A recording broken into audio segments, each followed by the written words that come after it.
مولانا عبدالعلیم فاروقی صاحب دامت برکاتہم ہمارے درمیان تشریف فرما ہے۔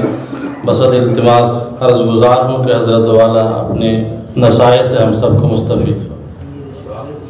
امیر شریعت اتر پردیش حضرت مولانا عبدالعلیم فاروقی صاحب دامت برکاتہم۔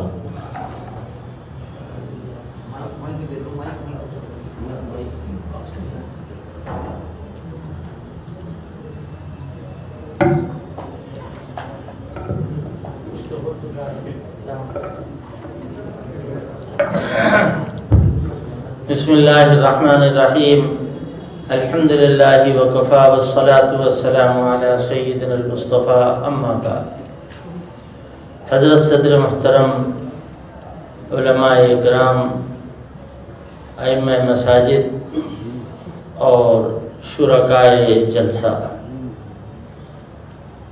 یہ ایک تربیتی قسم کا پروگرام یہاں دہلی امارت شریعہ کی طرف سے منعقد کیا جا رہا ہے، جس کے لیے ابھی حضرت امیر الہند مولانا سید ارشد مدنی دامت برکاتہم دعا فرمائیں گے اور یہ اختتام پذیر ہوگا۔ آپ جانتے ہیں کہ حضرت مفتی معصوم صاحب دامت برکاتہم اور ان سے پہلے جو ہمارے علماء اکرام یہاں تشریف لائے ہیں، انہوں نے تربیت سے متعلق اپنے اپنے تجربات اور وقت کی ضرورتوں کا آپ کو احساس دلایا۔ لہذا میں کسی بھی تقریر سے نہ صرف یہ کہ معذور ہوں بلکہ عاجز ہوں، اور میں تقریر اس وقت نہیں کروں گا، صرف ایک بات عرض کرنا ہے اور وہ ہمارے بھی سمجھنے کی ہے، آپ کے بھی سمجھنے کی ہے کہ ہندوستان میں اس وقت 50 سال 60 سال بلکہ اور 70-80 سال سے لے کے آج تک امارت کا جو تصور ہے وہ جمعیت علماء ہند کا دیا ہوا ہے۔ بہار کی عمارت دراصل ہمارے اکابر نے قائم کی اور اس کی پوری نگرانی۔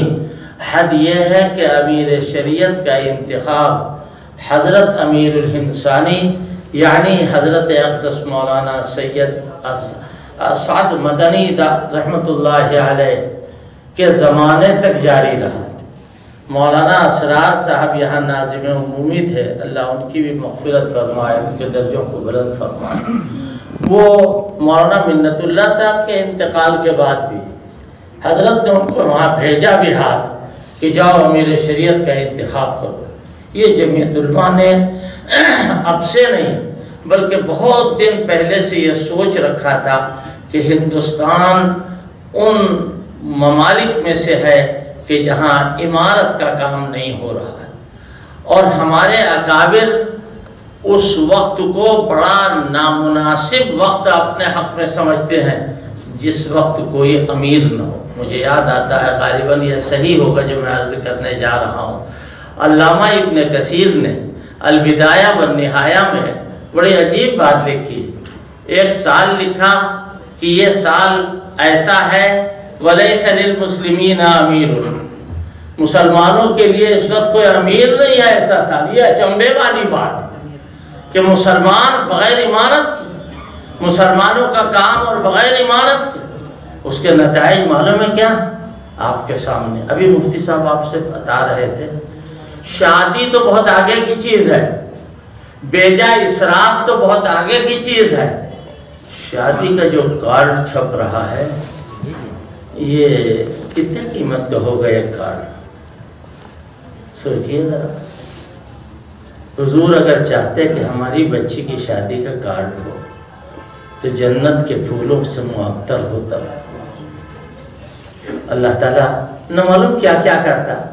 حضور اللہ کے چہیتے سب سے زیادہ چہیتے، ادھر نہیں ہوا۔ اور شادی کا کارڈ کون چھپوا رہا ہے؟ 100 روپے کا ایک کارڈ اور 1000 آدمیوں کو دینا ہے۔ آپ کو معلوم ہے ایک مرتبہ شادی کا کارڈ لے گیا 4 ورق کا، اور عجیب قسم کا وہ بنڈل بنا ہوا تھا، اور مجھے دیا لا کر کے اور کہنے لگا کہ صاحب یہ آپ کی خدمت میں پیش ہے۔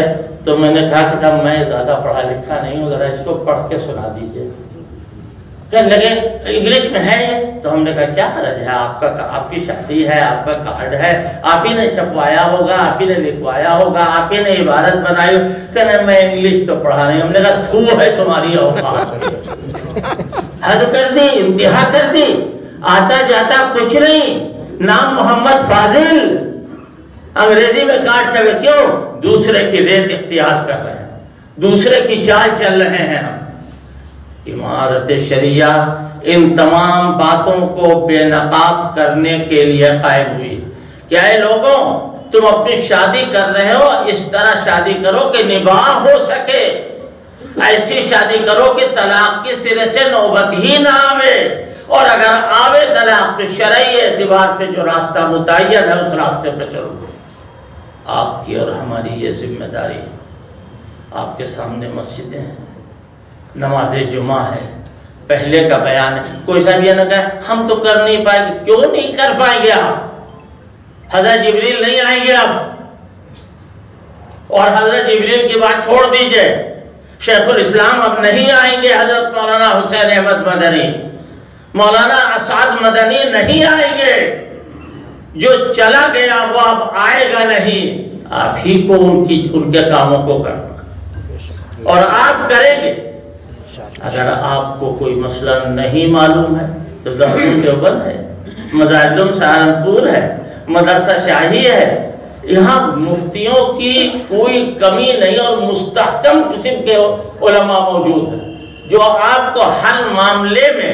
کیا یہ نہیں ہو سکتا ہے کہ ایک ٹیلی فون کر دیں مفتی سلمان صاحب کو یا اور دیگر جو مفتی ہیں دارالعلوم کے، مدارالعلوم کے، اور ان سے معلوم کر لیں کہ حضرت اب کی جمعے کو میں کیا بیان کروں عمارت کے سلسلے میں؟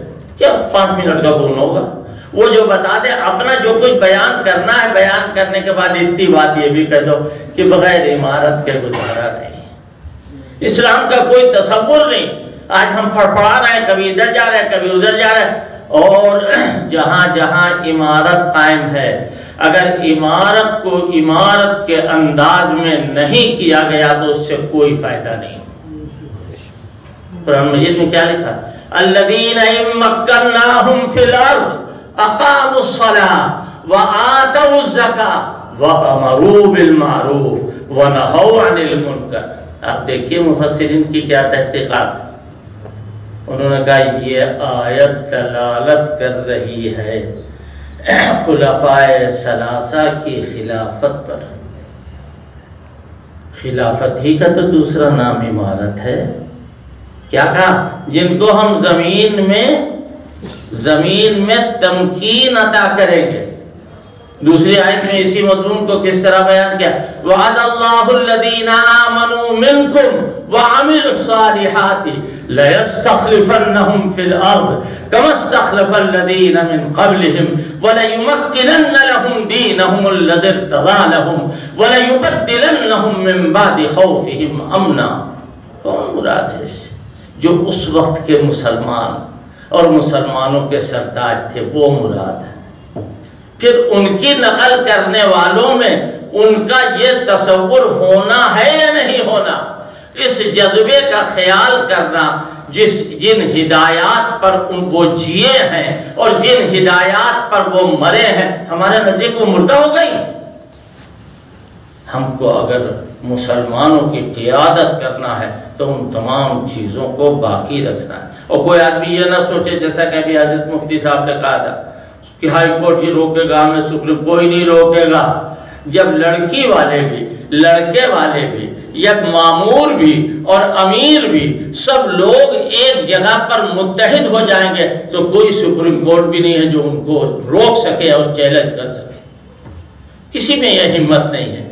یہ اسی لیے کچھ دیوانے کھڑے ہوئے ہیں کہ آپ کو عمارت سے جوڑ دیں، اور جو عمارت کے کام ہیں مثلاً محکمہ شریعہ، مثلاً دارالقضاء، اور یہ دارالقضاء اگر قائم ہو تو کوئی پڑھے لکھے عالم بھی روزانہ ڈیوٹی دیں۔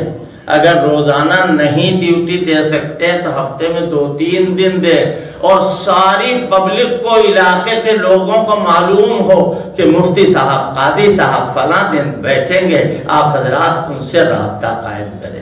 میرے بھائی، اگر ہم اپنے اوپر طاری کر لیں گے تو انشاءاللہ کام بنے گا۔ اور بڑی خوشی کی بات ہے کہ حضرت امیر الہند دامت برکاتہم اللہ پاک ان کے سائے کو قائم رکھے اور ان کے فیوز و برکات کو عام فرمائے، اور حضرت مفتی سلمان صاحب دامت برکاتہم اللہ تعالیٰ ان کو زیادہ سے زیادہ اپنے بڑوں کے نقش قدم پر چلنے کی توفیق نصیب فرمائے۔